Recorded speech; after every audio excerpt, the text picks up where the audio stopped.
एक गांव में एक बूढ़ा व्यक्ति रहता था। वह परमात्मा की साधना में अपने गांव के एक मंदिर में लगातार लगा रहता था।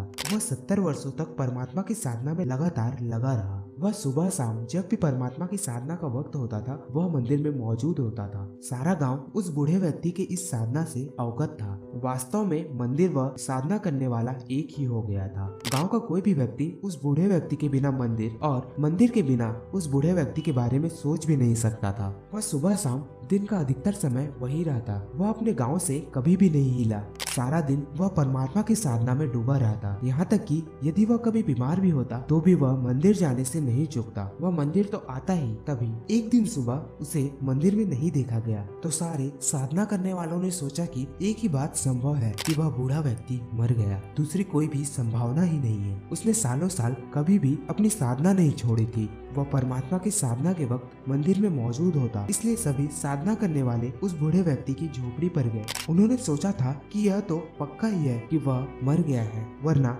कुछ भी ऐसा नहीं है जो कि उसे रोके रखता। किंतु वह बूढ़ा व्यक्ति मरा नहीं था। वह बूढ़ा आदमी एक वृक्ष के नीचे बैठा हुआ था। लोग बिल्कुल ही यह समझ नहीं सके। उन्होंने कहा, तुम यहाँ क्या कर रहे हो? क्या तुम बुढ़ापे में सठिया गए हो? क्या तुमने परमात्मा का साधना करना छोड़ दिया है? तुम क्यों नहीं आए? हमने सोचा कि तुम मर गए, किंतु तुम तो जिंदा हो। यदि हमने तुम्हें मरा हुआ भी पाया होता तो भी इतना ताज्जुब नहीं होता, परंतु तुम तो जीवित हो। यह बड़ा आश्चर्यजनक है और हम कुछ समझ नहीं पा रहे। उस बूढ़े व्यक्ति ने कहा, मैं रोजाना मंदिर जा रहा था, किंतु मुझे तो पता ही नहीं था कि उसका मंदिर कहाँ है। किंतु मुझे अब पता चल गया है, उसका मंदिर यहाँ ही आ गया है। देखो, वह यहाँ ही मौजूद है सब जगह। परंतु वे गांव वाले नहीं देख पाए। उन्होंने सोचा कि वह पागल हो गया है। परंतु मंदिर की प्रामाणिकता, मंदिर की वास्तविकता तो तुम पर निर्भर करती है। इस बात का ख्याल रखना कि एक झूठा भक्त वास्तविक मंदिर कभी नहीं खोज सकता। जहाँ कहीं भी वह जाता है वह अपने झूठ के साथ ही चलता है और उसी झूठ के साथ सारे मंदिर झूठ हो जाते हैं। इन झूठे पूजा करने वालों के कारण जहाँ भी वह जाते हैं वे अपना सारा झूठ